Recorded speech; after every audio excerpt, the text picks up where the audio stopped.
Boa tarde. Vou então começar a apresentação sobre conceitos de geotecnia aplicados a barragens, deste curso geral sobre aperfeiçoamentos hidráulicos. Chamo-me João Manso e trabalho no Departamento de Geotecnia. Portanto, a maior parte desta apresentação vai ser sobre elementos, aspectos de geotecnia. Como tal, irei falar essencialmente sobre barragens de aterro, de terra e de enrocamento. Aqui podemos ver nesta imagem uma dessas barragens de enrocamento, das mais importantes do mundo, por ser das mais altas, com mais de 300 metros, que é a barragem de Nurek, no Cazaquistão. É uma barragem. Pronto, as maiores barragens do mundo são neste material e, portanto, dada a sua importância, resolvi apresentá-la aqui.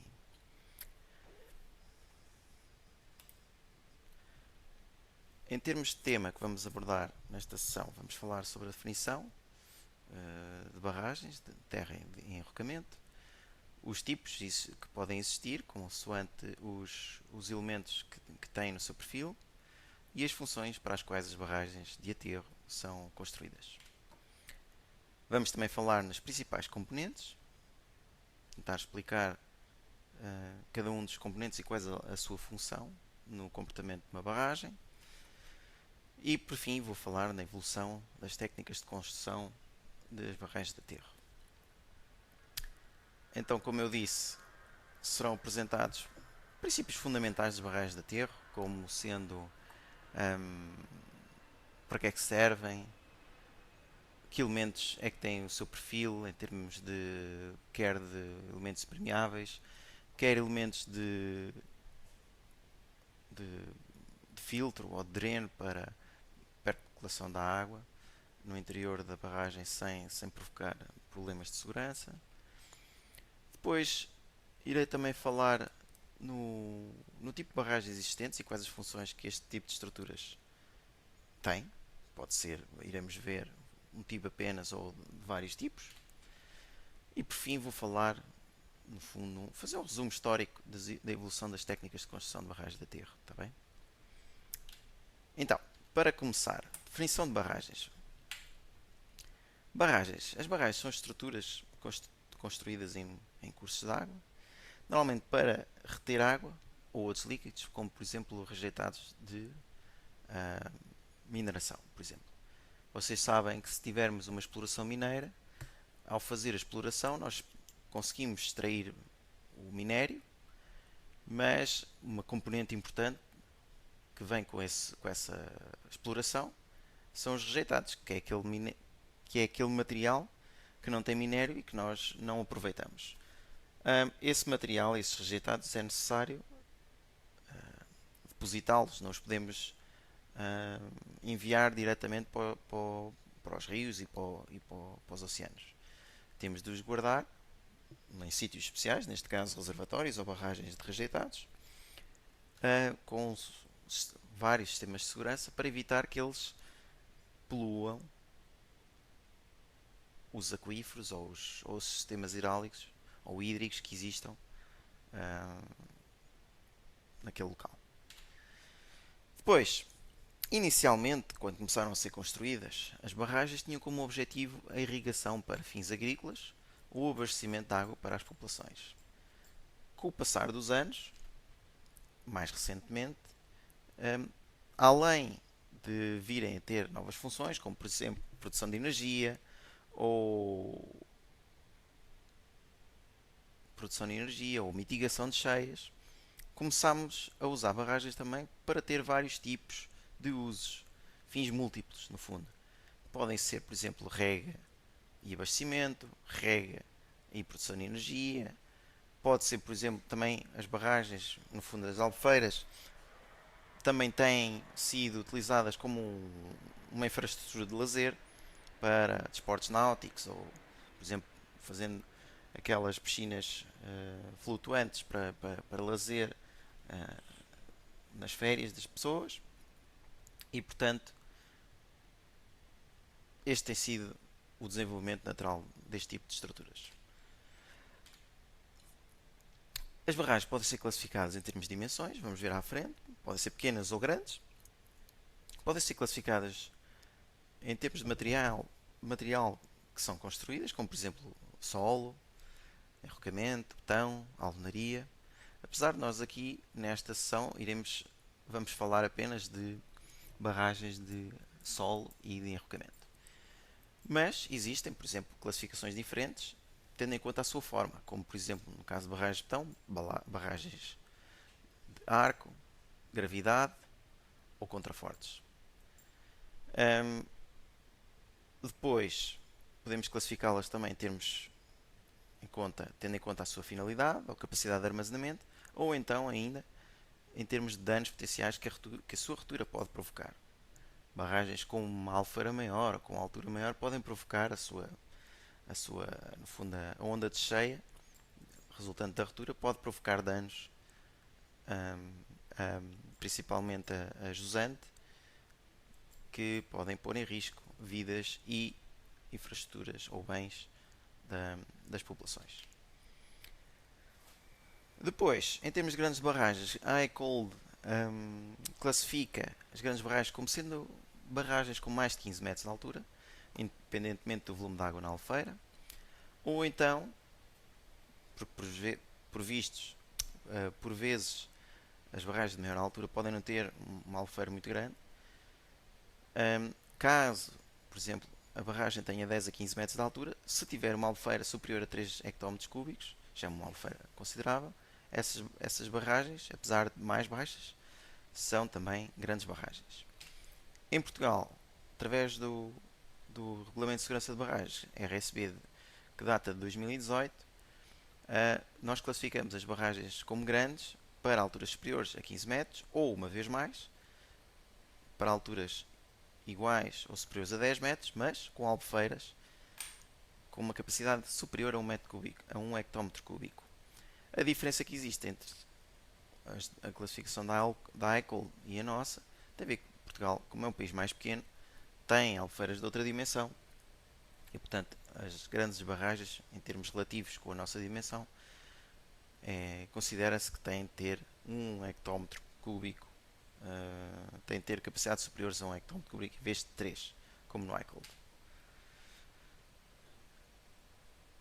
Agora, em termos de classificação, as barragens podem ser de classe 1, 2 ou 3, segundo o RSB, sendo que esta classificação é feita em função da sua perigosidade e dos danos potenciais associados à onda de inundação correspondente ao cenário de acidente mais desfavorável. Ou seja, a classe 1 serão as mais importantes e a classe 3 as menos importantes. Tendo em conta as habitações, as infraestruturas, o que existe a jusante da barragem, caso existam muitos elementos deste tipo, ela deve ser de classe 1. Caso esteja numa zona mais remota, com poucas habitações ou praticamente nenhuma localizadas a montante, a jusante, digo, a classificação da barragem tende a diminuir para 2 ou mesmo para 3. Pronto. No fundo, essa perigosidade tem em conta, no caso de barragens de classe 1, caso ocorra a sua ruptura, elas podem provocar maiores danos e mortes do que, por exemplo, as classe 3, que em princípio irão provocar danos mais pequenos.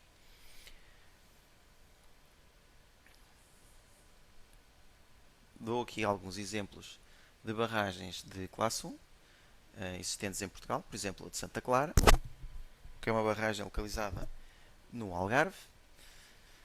É uma barragem do meu ponto de vista, das mais bonitas que existem em Portugal. Ela tem cerca de 100 metros. É uma barragem como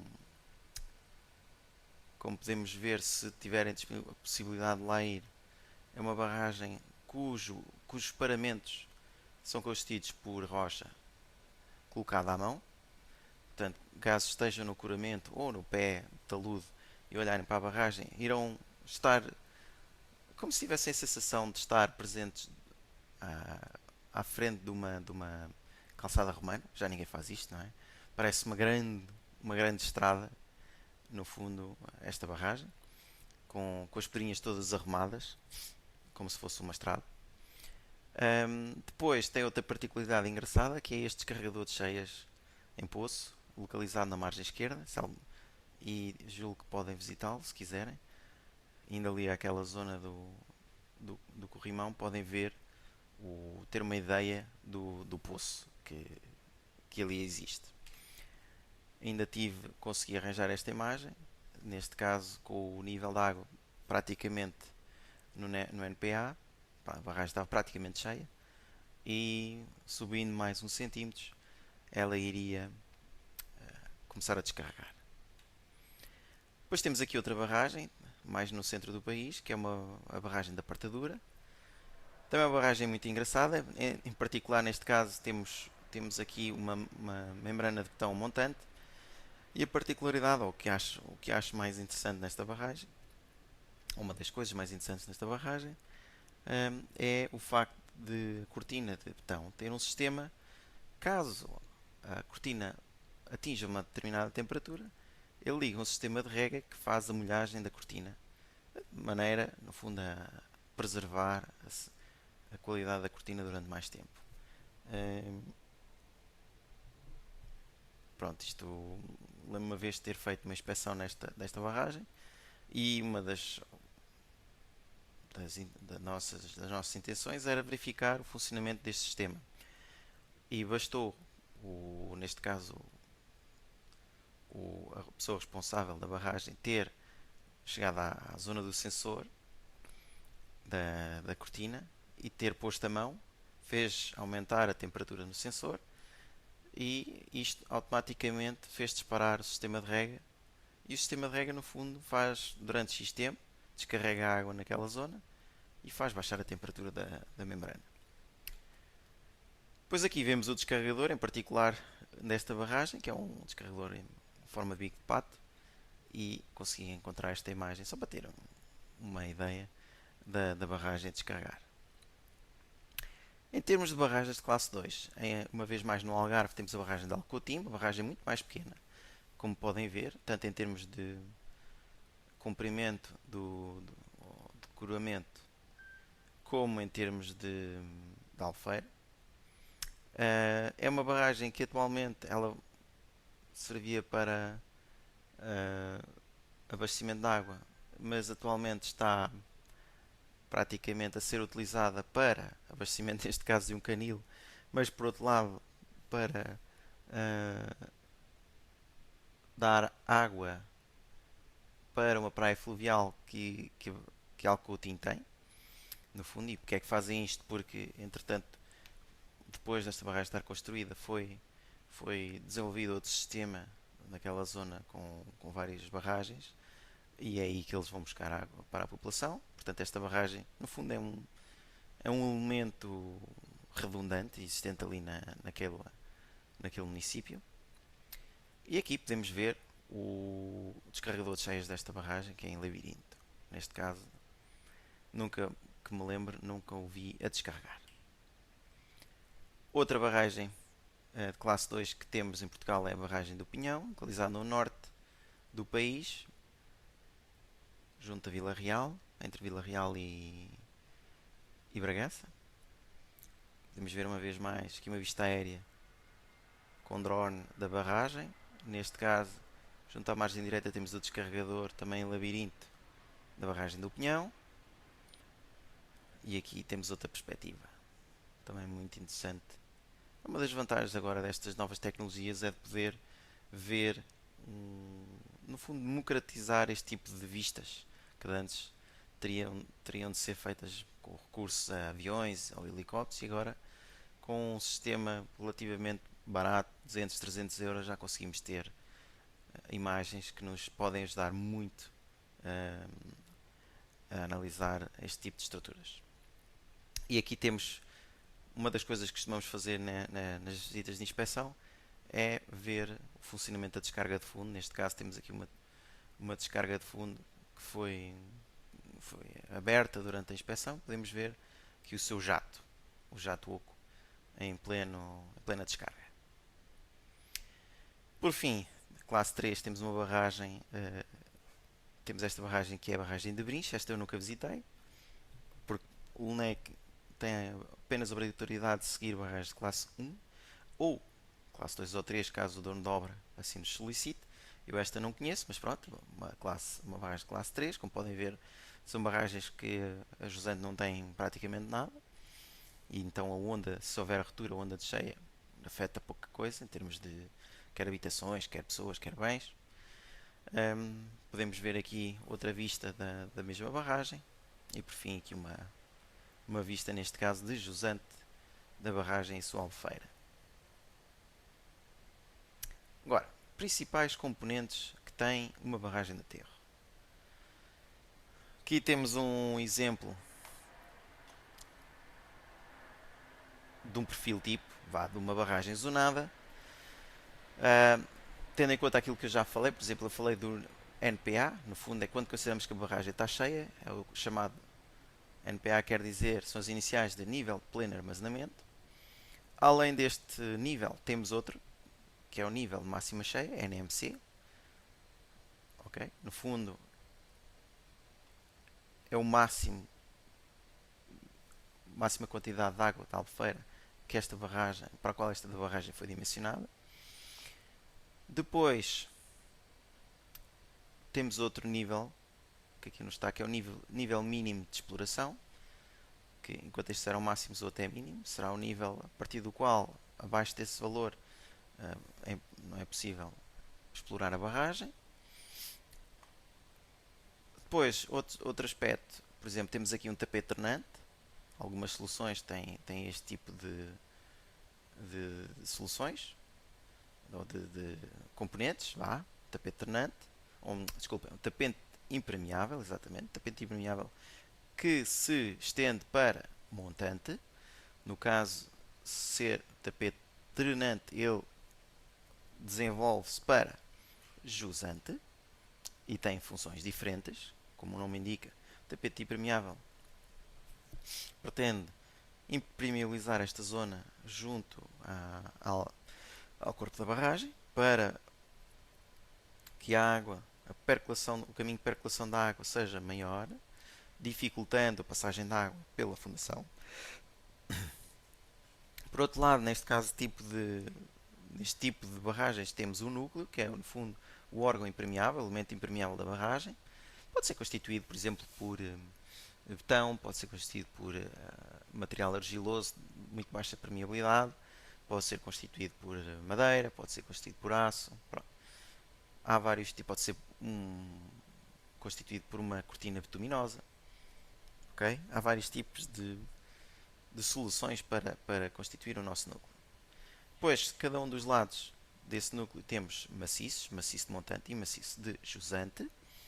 E para proteger esse núcleo costumamos ter filtros e drenos, que estão, no fundo, esses filtros fazem com que, por exemplo, imaginem que existe água a percolar nesta zona,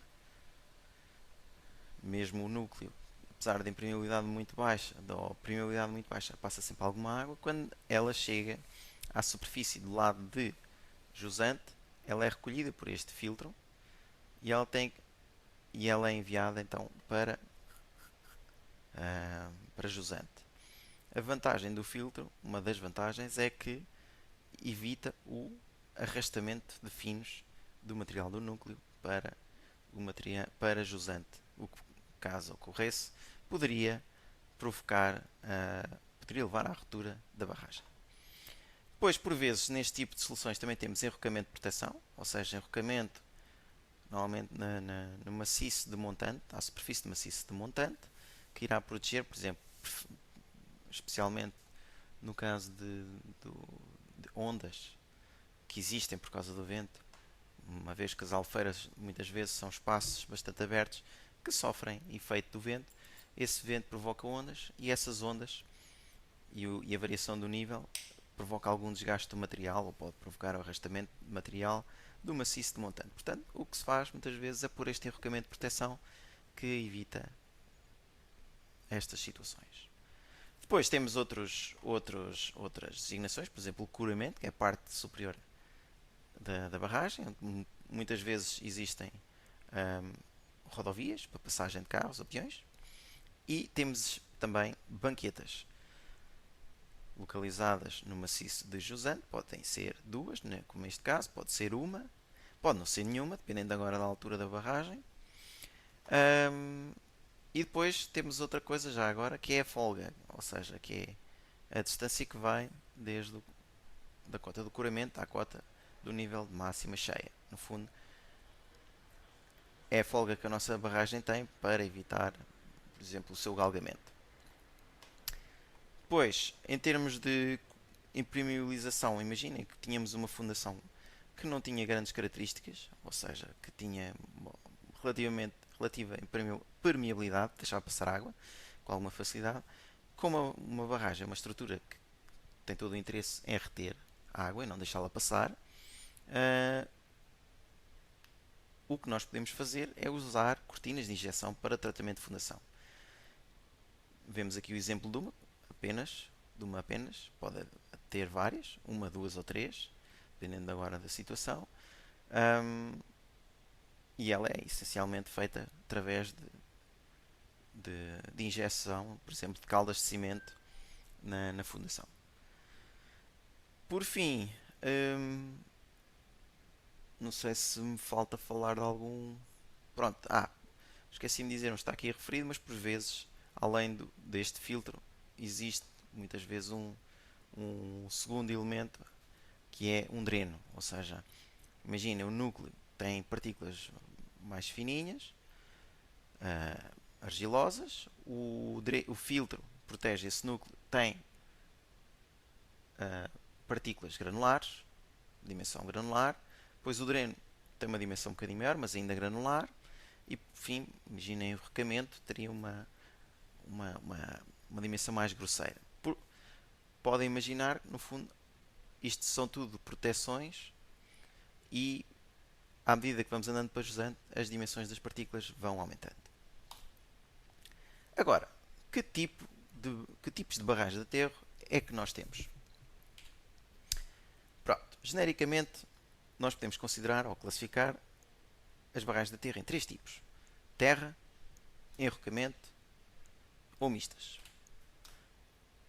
No caso das terra, podemos ter dois perfis homogéneos ou perfis zonados. Como podemos ver ali, uma barragem de terra com perfil homogéneo, do lado esquerdo, temos a fundação, temos o solo, a barragem é constituída apenas por solo, portanto, solo será com dimensão granular, e para proteger, como eu disse inicialmente, para proteger esta barragem, costumamos aplicar um enrocamento de proteção a montante na zona de variação do nível da água e da zona onde as ondas mais afetam a barragem, neste caso o paramento de montante.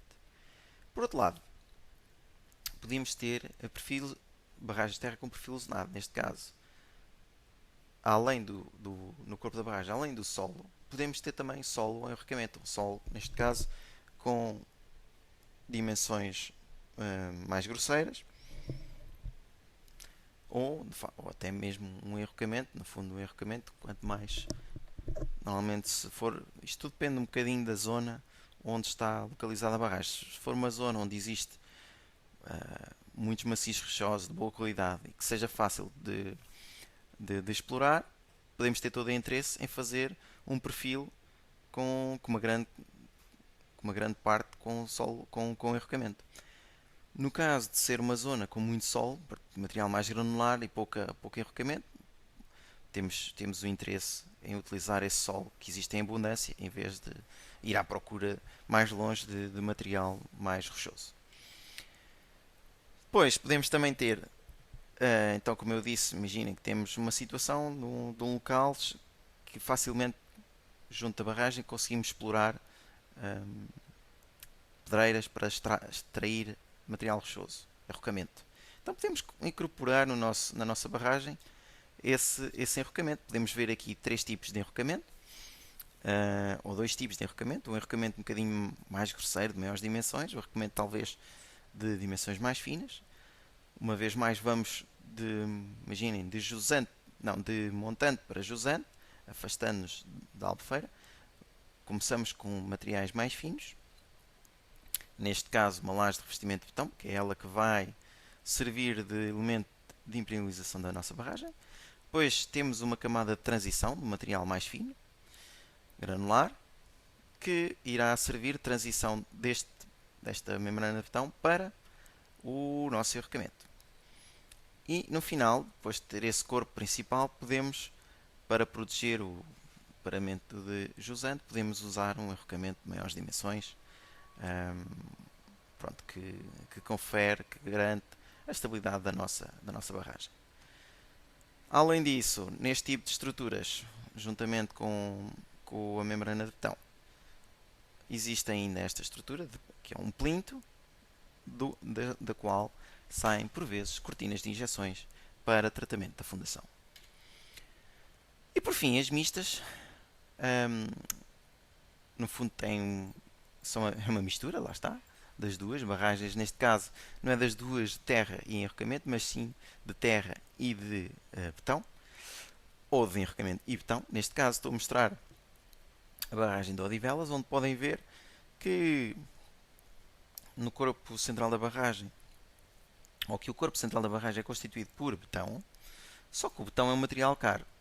Material caro e tem de ser extraído em zonas específicas, que normalmente não são próximas da barragem, e tem de ser transportado até à barragem. Portanto, como é um material caro, esta por vezes pode ser a melhor solução em termos económicos, que é utilizar recursos que existem no local, como enrocamento ou tipo de solo, e depois numa parte, caso por exemplo a fundação seja competente e seja do interesse utilizar, então podemos nessa zona principal, na zona maior altura, podemos usar betão, que no fundo também são estruturas mais esbeltas e portanto também consomem menos material.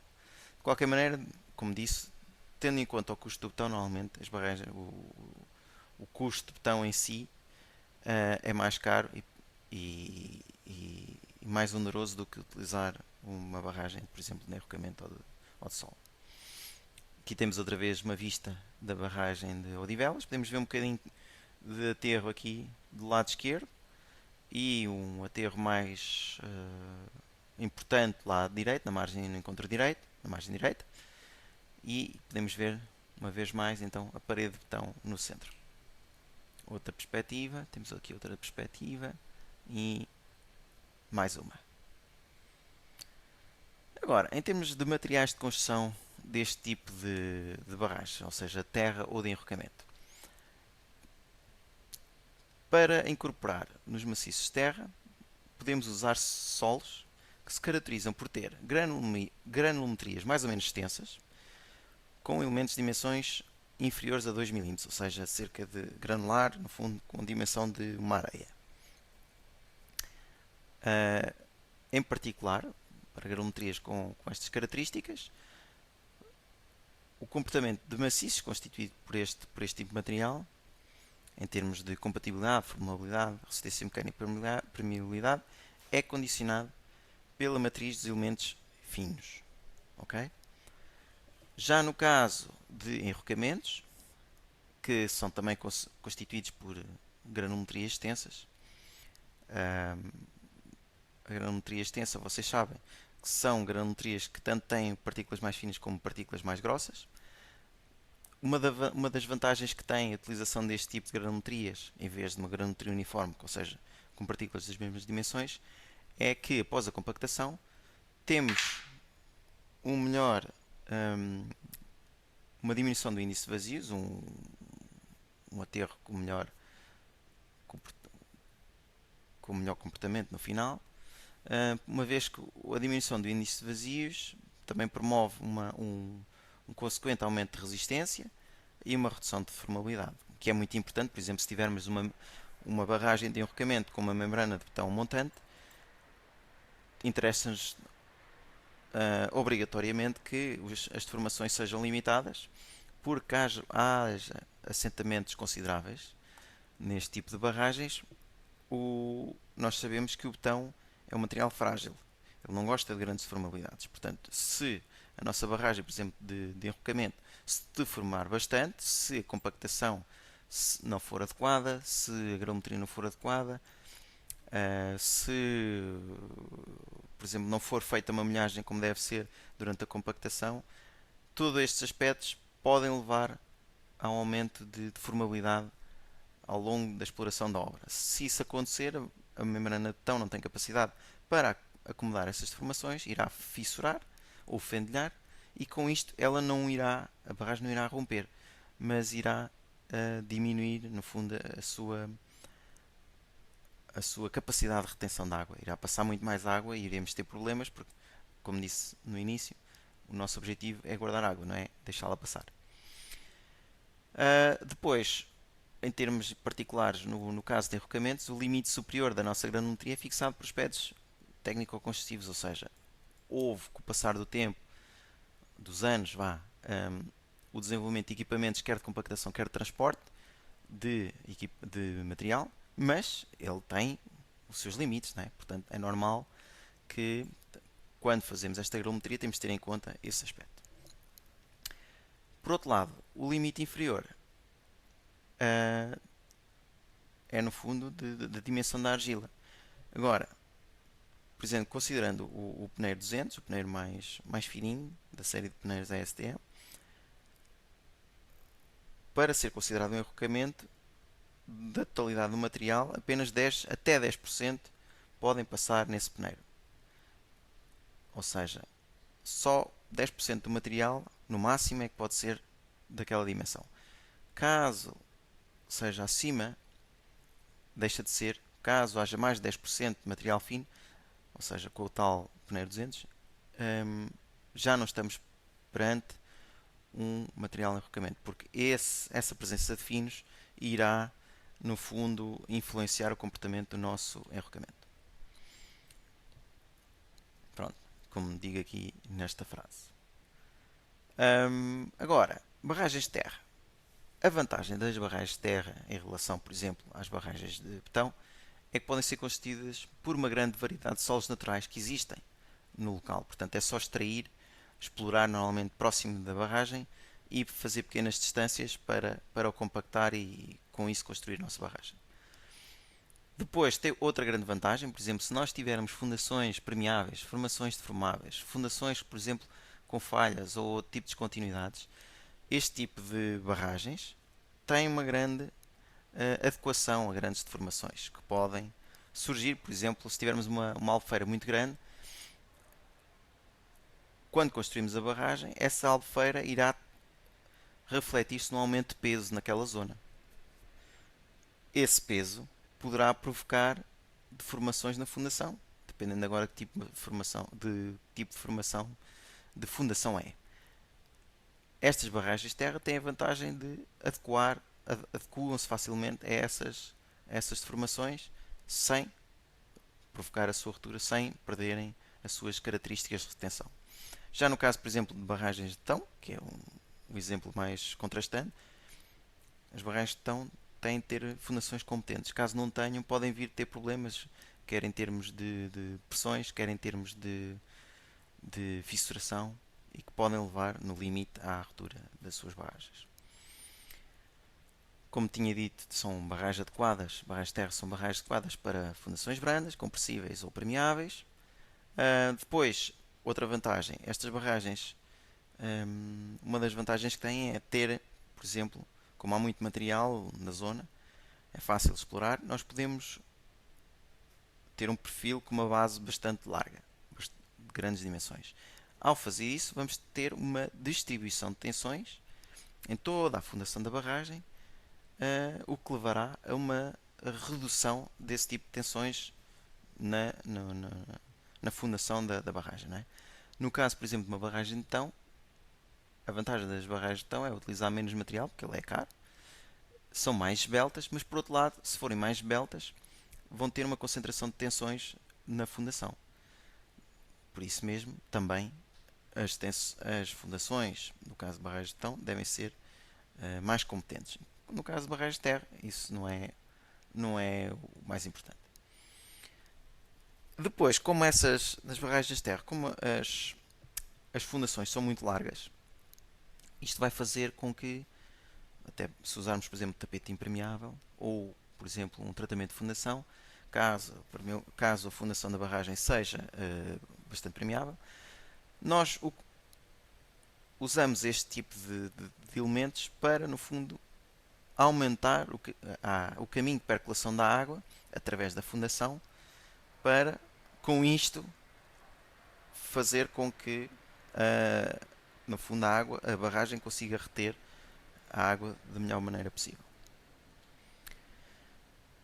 Agora, em termos de barragens de enrocamento,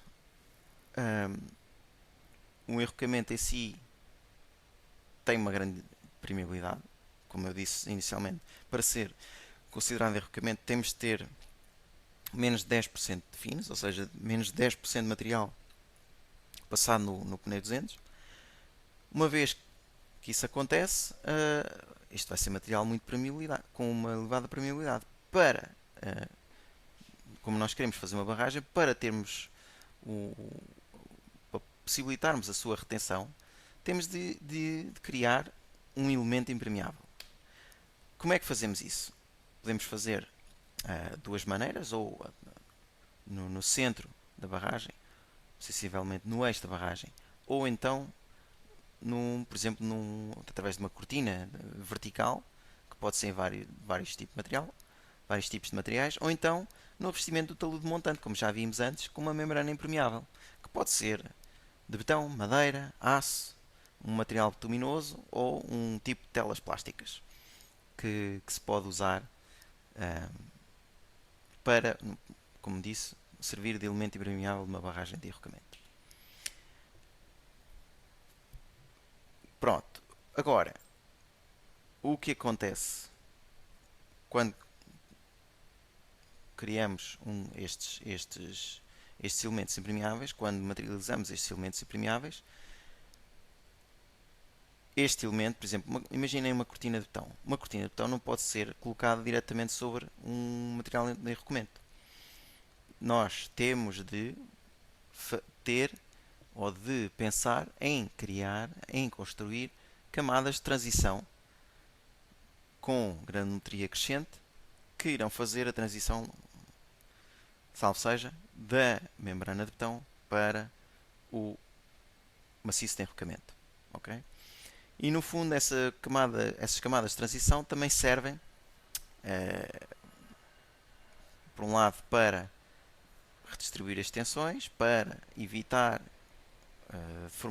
aparecimento de deformações importantes, e por outro lado constituir filtros que sejam capazes de controlar, caso haja passagem de água, o risco de erosão interna. E que esta erosão interna poderá, uma vez mais, em último caso, levar à ruptura da barragem. No caso de barragens de enrocamento não é tão importante, que o enrocamento no limite pode acontecer é passar água quase livremente, em princípio ela não rompe, mas se houver uma componente de solo, de terra, neste tipo de barragens, o risco de erosão interna pode arrastar material e com isso levar à ruptura da barragem. Pronto. Esse tipo de barragens são as tais barragens zonadas, que se constituem por maciços estabilizadores de enrocamento, portanto, tanto a montante como a jusante, e depois, no fundo, que estão à volta, ou que rodeiam um núcleo central, no material mais fino, que é o nosso elemento impermeável, neste caso destas barragens, e depois, tanto a montante como a jusante, este núcleo tem de ser protegido, uma vez mais, por filtros de espessuras ou granometrias variáveis e drenos, que irão prevenir o arrastamento de material caso haja percolação considerável de água neste elemento e evitar o arrastamento de material. Pois, como já disse, uma das vantagens da utilização da construção deste tipo de barragens é otimizar o uso de materiais disponíveis ali na zona da barragem, colocando-os de forma adequada nas diferentes zonas do corpo de barragem. Lá está. Se nós estivermos numa zona em que exista muito material argiloso e muito material rochoso, pensamos, bem, tendo este material disponível aqui nas proximidades, o que é que vou fazer? Uma barragem zonada. uma barragem zonada é a melhor solução. Pronto.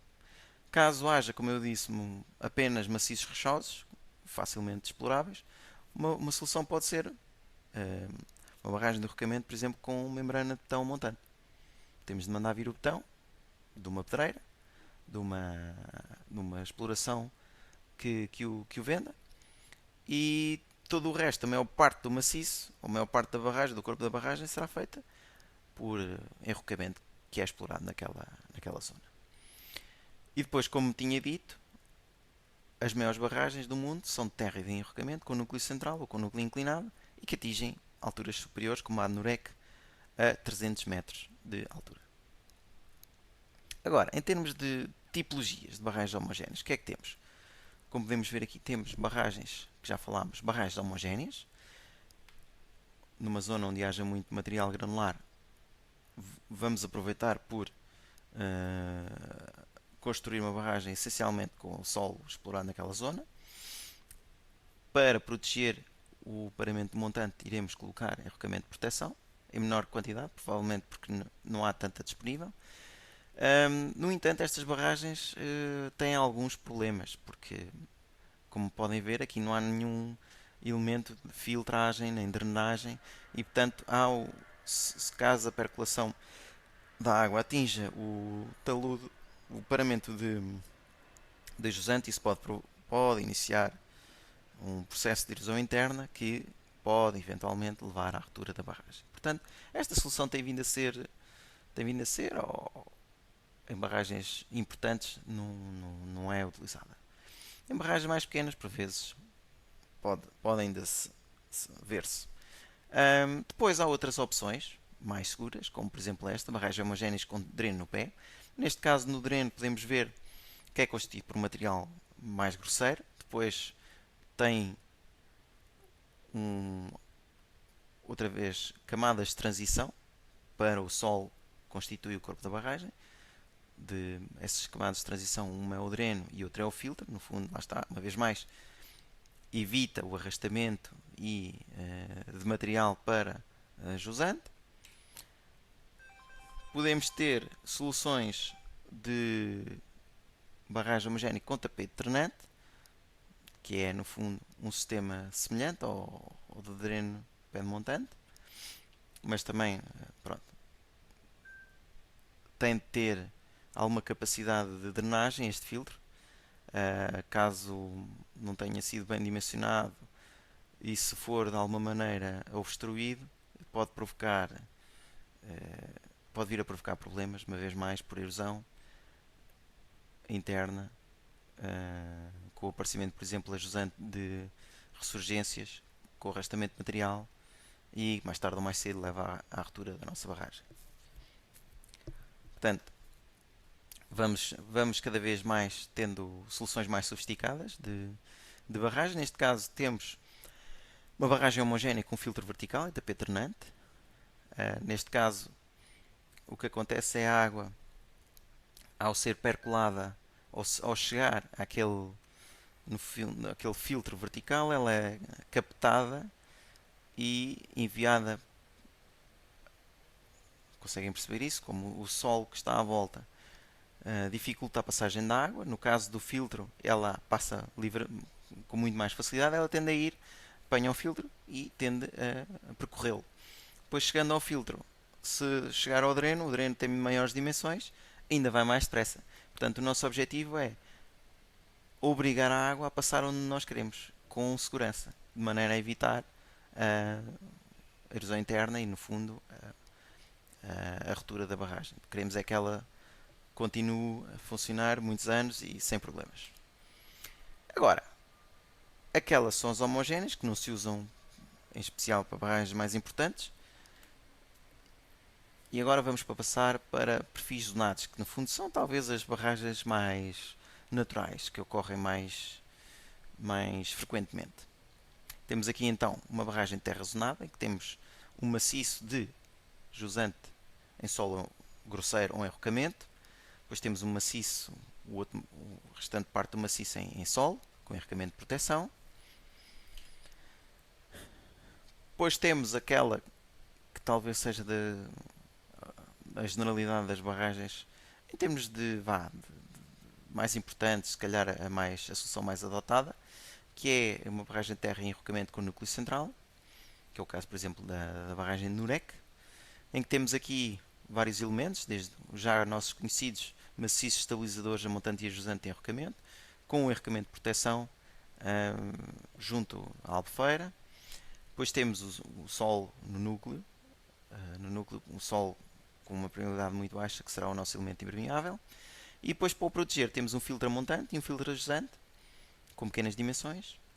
E ao lado do filtro de jusante temos um dreno para no fundo, só novamente camadas de transição entre granometrias diferentes, materiais de granometrias diferentes, e que permitem evitar o arrastamento de material e, no fundo, encaminhar a água para onde nós pretendemos que ela vá.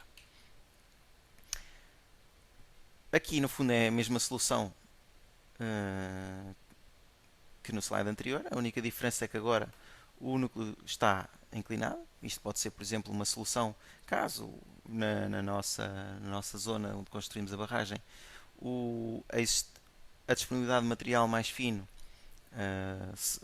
seja menor e, portanto, usamos este núcleo que necessita menos material, mas de resto é tudo semelhante à outra solução. Depois podemos ter, passando às barragens de enrocamento, podemos ter barragens de enrocamento com cortina de betão, como já falámos. Aqui vemos então o plinto de cortina de injeções para aumentar o caminho de percolação da água na fundação. Depois temos uma laje de revestimento em betão, que é o nosso elemento impermeável, e camadas de transição até o maciço,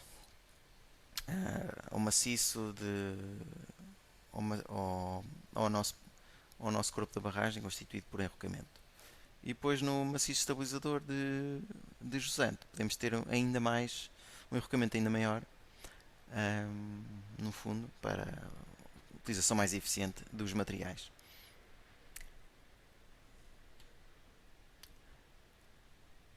Pronto, aqui o desenho não está correto, portanto a barragem é uma barragem, imaginem, é como esta, mas a laje de betão, em vez de estar inclinada, a montante é vertical e localizada no centro da barragem.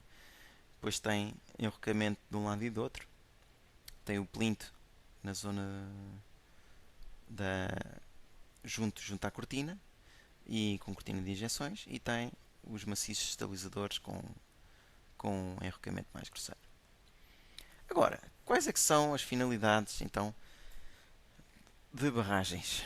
Estas barragens que eu mostrei até agora. Podemos usar então para rega, não esquecendo que agora estas barragens podem ter podem ser utilizadas para um ou mais fins.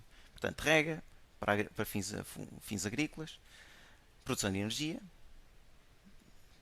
talvez aquela partir que se calhar cá em Portugal as pessoas, quando se fala em barragens, as pessoas mais se lembram, é para produzir energia e abastecimento de água. Pode ser para usos domésticos ou industriais. Controle de cheias, por exemplo. Uma das vantagens das barragens é que há uns anos, há umas dezenas de anos, ano sim, ano não, ano sim, havia grandes cheias no período chuvoso, por exemplo, cá em Portugal. E agora, com a construção de várias barragens, vários sistemas de barragens, essas cheias têm sido mais esporádicas, porque as barragens também servem para isso, para fazer o controle dessas cheias. E assim nós, além de termos a vantagem de, em períodos muito chuvosos, podermos guardar essa água e usá-la em períodos de seca, temos outra vantagem, que é esses períodos chuvosos vêm com muita intensidade numa altura, podem provocar problemas. Se nós tivermos as barragens, além de retermos a água, evitamos ou podemos controlar a quantidade de água que é debitada nos rios e assim controlar as cheias que depois podem vir a surgir nas cidades e nas aldeias que estão a jusante do rio. Podem ser utilizadas também como regularização de caudal nos rios. Vamos limitando o caudal que passa em cada barragem. Podem ser usadas para usos recreativos, como por exemplo tomar banho no verão, como por exemplo desportos náuticos, como eu tinha referido. Podem ser utilizadas para navegação, por exemplo barcos à vela, para pescar. É muito importante também a recarga de aquíferos. Por exemplo, nós no Algarve temos um problema de seca já há 2 ou 3 anos. Por exemplo, que não chove em condições, em quantidade suficiente e, portanto, a água, tanto na agricultura como, por exemplo, nos campos de golfe, tem sido obtida através de aquíferos. Por exemplo, este ano houve uma chuva, houve um período mais chuvoso, mas o nível das alfeiras não subiu muito. Uma das razões poderá ser que a água chegou às albufeiras, mas como tinha sido explorada, tem sido explorada nos últimos anos, tem sido explorada os aquíferos, a água que chegou às albufeiras, uma parte dela foi utilizada então para a recarga desses aquíferos. E portanto o nível da água não se verificou, a sua subida não se verificou aquilo que estávamos à espera, tendo em conta o que choveu. Pronto, depois outros temos então o controle de poluição, outros fins, armazenamento de rejeitados, como já falei, de explorações mineiras, controle de marés a jusante, pronto, entre outras. Agora, em particular, duas ou três finalidades deste tipo de barragens. Uma delas é tal armazenamento. O nível da água é variável, consoante as necessidades das populações, ou então por exemplo, de necessidades para fins agrícolas. Portanto, quando está a chover ela sobe, depois à medida que ela é necessária vai descendo, esperamos nós no inverno seguinte ela sobe novamente e repõe.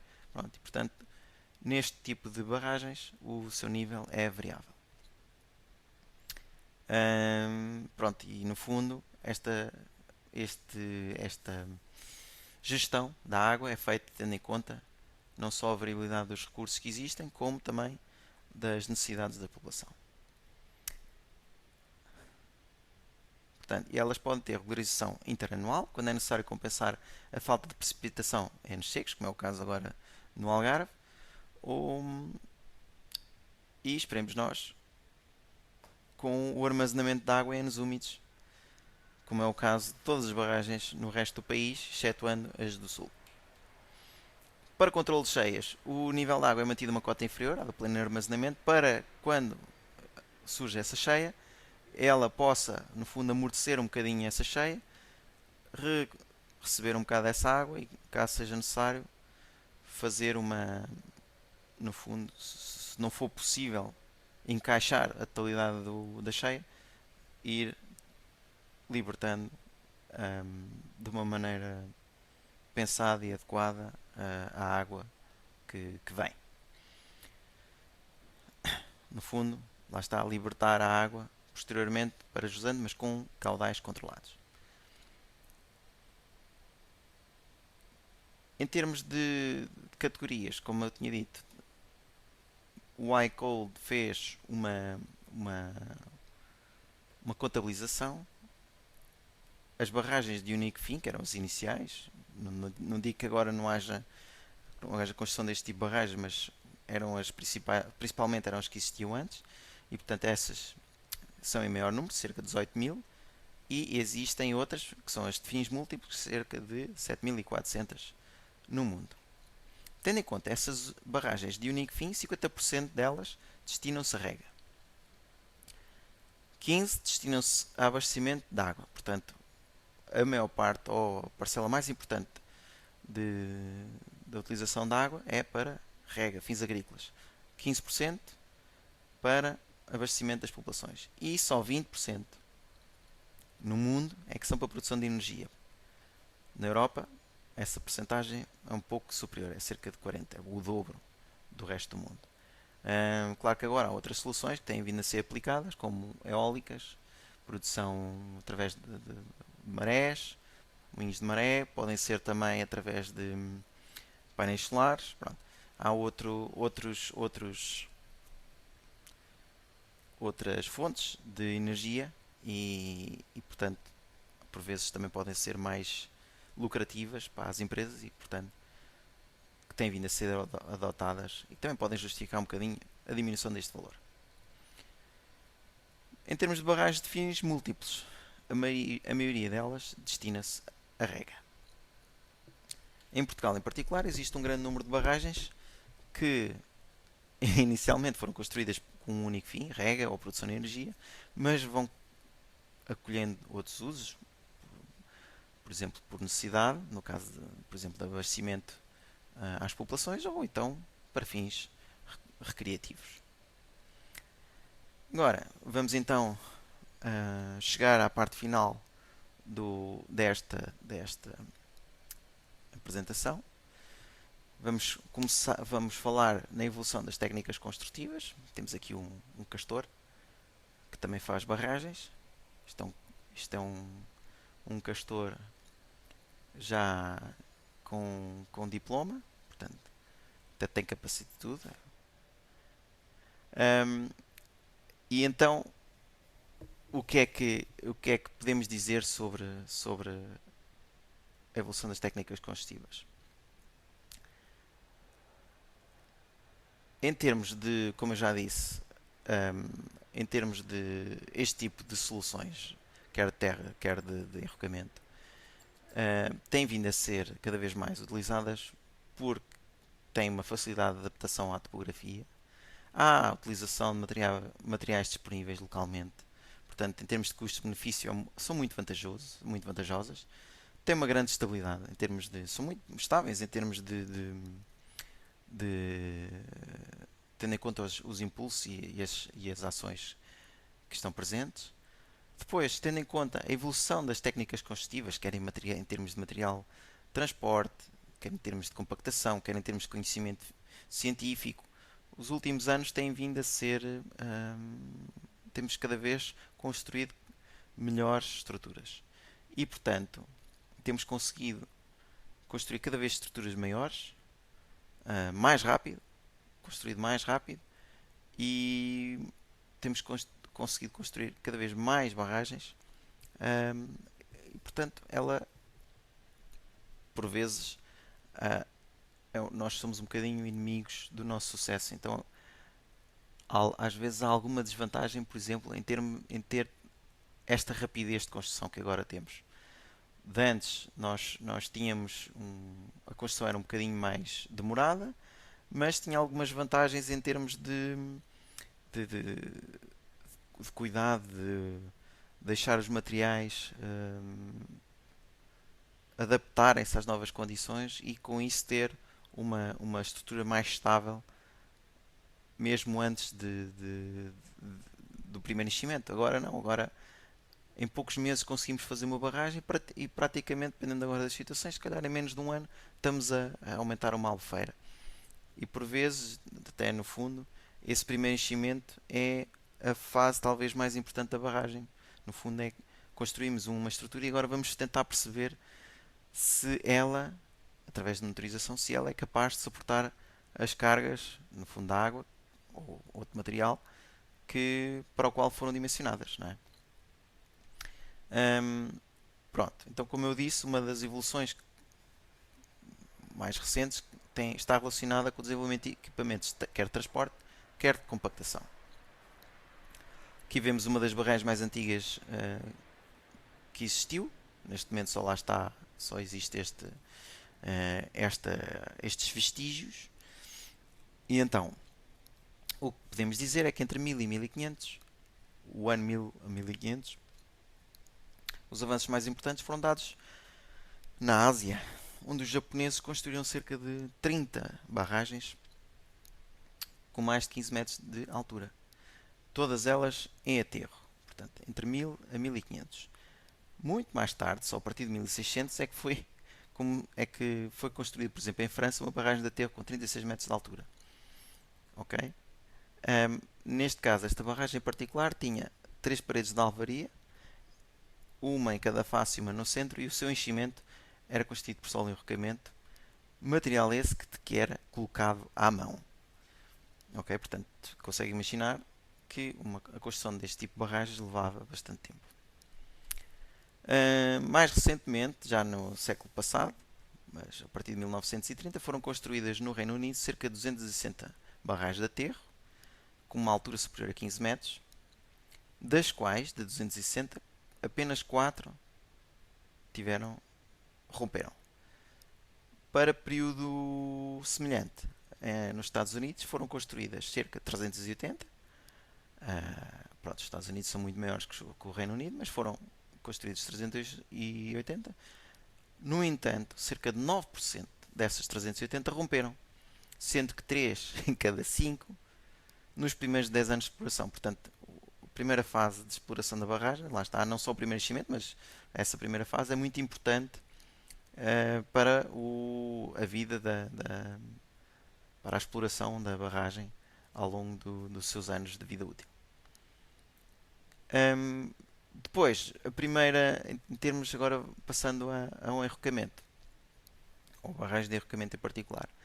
A primeira foi construída para rega com o fim de ser utilizada para rega em 1886. Consistia apenas num simples depósito de blocos soltos de rocha em ambos os paramentos, segundo o seu ângulo de atrito natural, ou seja, eram lançadas e elas acabavam por estabilizar por si, impermeabilizado com o núcleo central em aço.